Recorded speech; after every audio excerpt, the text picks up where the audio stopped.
So I told a friend that I thought Judai was one of the most empathetic people in the cast of GX, but at the time I was way too busy crying over how much I loved him to give a proper argument as to why I thought that. So now that I'm done crying, I think I should clarify why, because I can. So in this essay, explain why I think Judai Yuki, not Jaden Yuki, I haven't seen the dub really, has the highest EQ out of the GX cast through exploring his significant relationships in seasons 1 and 2 because I haven't seen seasons 3 or 4. So as a general look at Jaden, his character is like a carefree, fun-loving, self-assured, and surprisingly modest.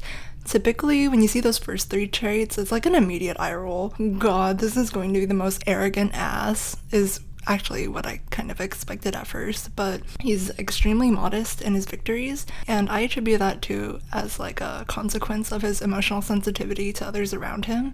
So I'm going to start with his less complicated relationships with Kronos. Actually, first of all, how he gradually warmed up to Jaden was kind of wild, but not unexpected, since despite the amount of times Kronos literally wanted to kill him, he still really expected him, like to the point where even though he was bored enough to sleep during Kronos' lectures, he apparently still did his best to remember Kronos' favorite dueling catchphrase.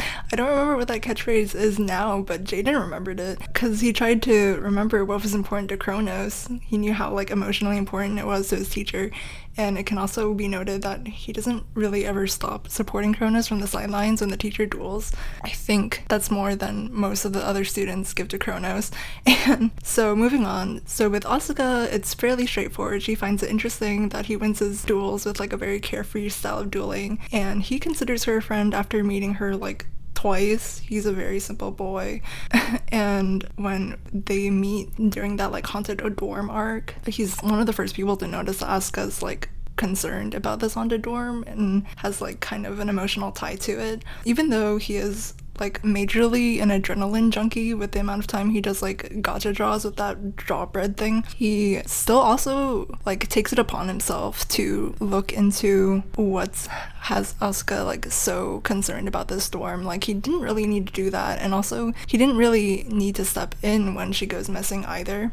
Despite that, like it might not be like the right thing for her, she might not have really wanted it from him, but he did absolutely just do his best to be there when she was at a low point. And okay, this is kind of similar, since straightforward, kind of loose relationship style with Cyrus, but Cyrus is a little complicated because I'm gonna add on a new argument that the little bro status thing, at least in the Japanese version, this includes Mr. Dino DNA, by the way. It's an inherently self-serving position, and it does not ever benefit Judai. With Cyrus/Show, he's like the first to adopt the cool new dude on the block who plays card games really well. It's really mostly idolization with a sort of mob mentality where your mob's worth is determined by the strongest member in that group, and Judai really dislikes being this big bro figure, but he doesn't really fight it that hard, probably because of how much it means to Show, and this is used against Judai quite a few times when Show loudly announces that Judai is the best, and basically forces Judai into status quo battles to maintain how cool he is to everyone else, even though Judai literally does not care about fame or fortune. And I empathize that Show has self-esteem issues, and his character really resonates with me, but damn dude, he needs to chill. Like, Judai helps Show emotionally a few times, especially when Show's feeling down, suggesting things like spending the night setting up a better deck for him to prepare for exams and practice dueling with him.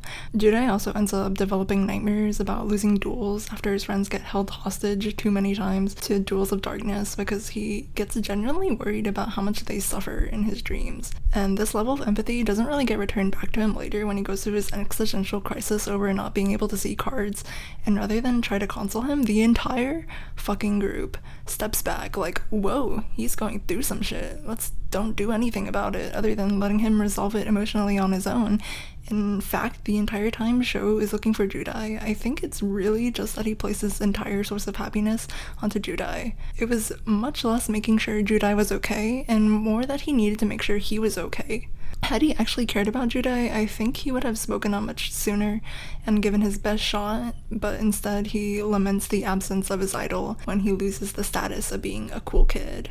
Funnily enough, I think Chaz/Manjome is actually more of a friend to Jaden than the rest of the group. Granted, he still steps back when Jaden takes like emotional fall, and he is just way too dense to realize that Jaden really stopped being his rival forever ago, but he does slightly more. He starts out like pissed about Jaden constantly and is the proper rival type. That is, until he joins the Red Dorm, and this is when we can see a dramatic change in his character, and it's probably because Jaden just really never stopped trying to be there for him.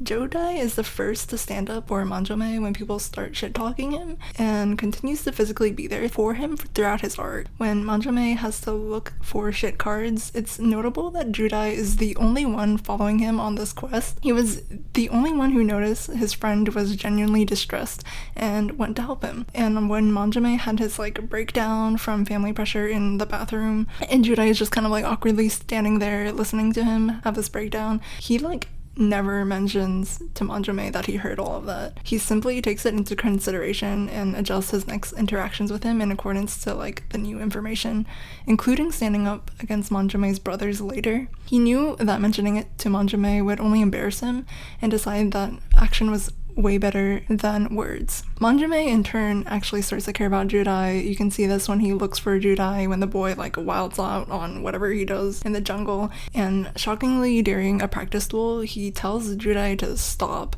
like snap out of it when he's clearly not emotionally present. However, like I stated before, Manjome also has no idea about attuning to his own like emotional change towards Judai nor himself, and doesn't recognize that Judai was immensely distressed when he decides to leave the island, and honestly I blame that more on Manjome just being dense rather than being a bad friend. Also, as like a bonus, Judai is the only one who doesn't think the frog princess is tripping about the frog princess, going so far as to say that if she believed it then he will too, because he recognizes how important it was to her, unlike Manjome who just kind of goes, Lamo bitch crazy, she lying, and I just think that's neat. Also, Judai's the only one who really welcomes Blair in like, episode 20 by actively inviting her to participate in things with his group. I think he's just sweet. Also, as an honorary mention, that when he tries to explain card concepts to Mr. Dino DNA, he literally attempts to explain it in words that the other guy would understand. Like, he tries to use dinosaur illusions, and he really tried to get him to understand by stepping into somebody else's shoes. He definitely tried to go beyond himself in that moment. Fortunately it worked, but it was kind of like awkward as well.